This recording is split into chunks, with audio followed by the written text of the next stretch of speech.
Sanand APMC market yard ખાતે ચિંતન શિબિર યોજાઈ, જ્યાં ઉમદા ઉદ્દેશ્યથી બેઠકનું આયોજન કરવામાં આવ્યું હતું। શિક્ષણમાં પ્રગતિ કરે તે હેતુથી આ બેઠકનું આયોજન કરવામાં આવ્યું હતું। 22મી જાન્યુઆરીએ રામ મંદિરને લઈને તૈયારીઓનું આયોજન કરવામાં આવ્યું। સાણંદ એપીએમસી જે ખાતે ભવ્ય બેઠકનું આયોજન કરવામાં આવ્યું, જ્યાં 22મી જાન્યુઆરીને લઈને તૈયારીના અનુરૂપે જે ચિંતન શિબિર જે છે એનું આયોજન કરવામાં આવ્યું હતું। તો સાણંદ એપીએમસી માર્કેટ ખાતે યોજાઈ હતી આ ચિંતન શિબિર કે જ્યાં ઉમદા ઉદ્દેશ્યથી આ બેઠકનું આયોજન કરવામાં આવ્યું હતું, જ્યાં શિક્ષણમાં પ્રગતિ કરે એ હેતુથી આ બેઠક છે એનું આયોજન કરવામાં આવ્યું હતું। સાથે જ 22મી જાન્યુઆરીએ રામ મંદિરને લઈને તૈયારીઓ જે છે એને લઈને પણ બેઠકમાં ચર્ચા કરવામાં આવી।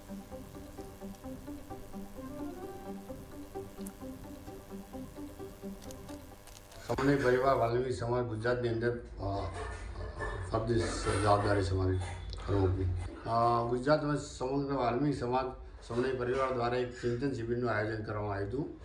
આ આયોજનની અંદર 22 તારીખે ભવ્ય રામનો મંદિરની ઉજવણી થાય એવો વાલ્મીકી સમાજનો સંદેશો ગુજરાતમાં આપે છે અને તમામ ગુજરાતના વાલ્મીકી સમાજના આગેવાનો અહીં સાણંદ મુકામે એક ચિંતન શિબિરનું આયોજન કર્યું હતું।